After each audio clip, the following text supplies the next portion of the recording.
Caligula, remembered as one of Rome's most tyrannical and somewhat insane emperors, a man who lived in absolute excess, throwing wild parties and hosting games for the people of Rome to enjoy.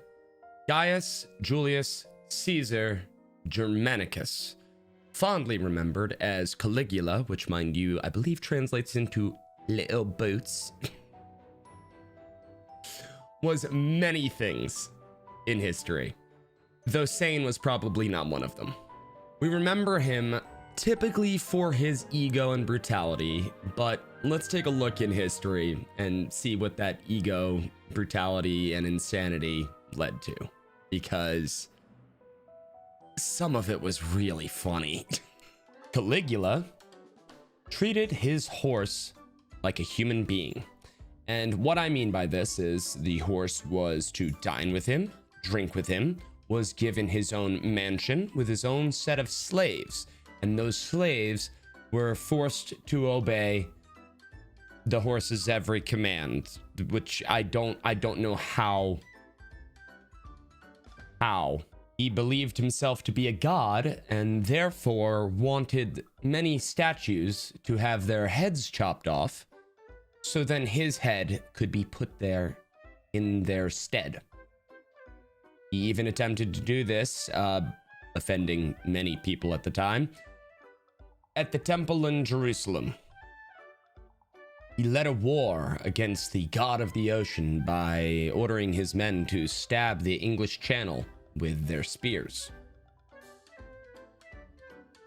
Now, I will say that this one might just be legend. A lot of people and historians believe that Caligula was leading a failed war against the Britons and that there was civil war brewing and he was worried his men might revolt, so he might have just told them to collect seashells in lieu of pay to take their spoils from the ocean. Either way, that's pretty funny by itself. I mean, just telling your soldiers, hey, by the way, I'm not paying you, but here's some shells. You pretty thing, you. Caligula also built floating orgy palaces.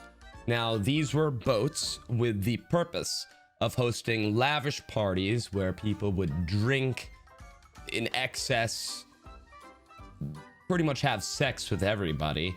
And it was like a brothel that floated.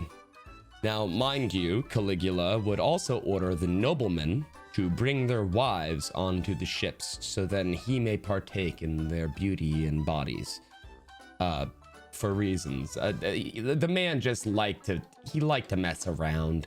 Now, Caligula also hosted many games for the Roman people to enjoy, except one of them they probably didn't enjoy because Caligula got very bored and ordered his soldiers to take people from the crowd and throw them into the pit with the gladiators and wild animals. Because nothing quells boredom quite like seeing your own people devoured. Now, much like many people today, Caligula had a very big issue with body hair. And because of this, he did not like being compared to lowly animals such as a goat. So it was a capital offense to mention them in his presence.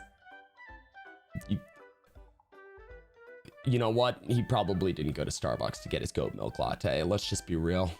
Now, Caligula, as I said, was known for being brutal. So he had killed a man and then forced the man's father to drink with him after murdering his son. You know what? They do say, hey, why don't we mull this over and have a couple drinks and just talk about it? Now, as I said, Caligula thought himself to be a god as well. So he also believed that he would convene through typical conversation with the god Jupiter. And there were a couple of reports that Caligula would stand there arguing with Jupiter and threatening to fight him. You know, it just kind of reminds me of that Bruce Almighty, smite me, oh mighty smite. That was him. That was Caligula. Caligula would also dress in women's clothes and wigs as to not appear as a normal human, like amongst the masses. So as you can see, the man was a little eccentric to say the least, and a little insane to be probably more accurate. He was an emperor filled with excess who wanted everything at the time that life had to offer, which might have included murder, but at the same time, that wasn't exactly uncommon of the time. But still, looking back on it, looking back on the insanity, there is no denying that some of this stuff, in hindsight, is absolutely hilarious. Obviously not for like the people who got ate by wild animals or the, you know, noblemen's wives or anything like that, and probably not the ocean. I'm sure the ocean got hurt pretty bad, but still, it's funny as hell.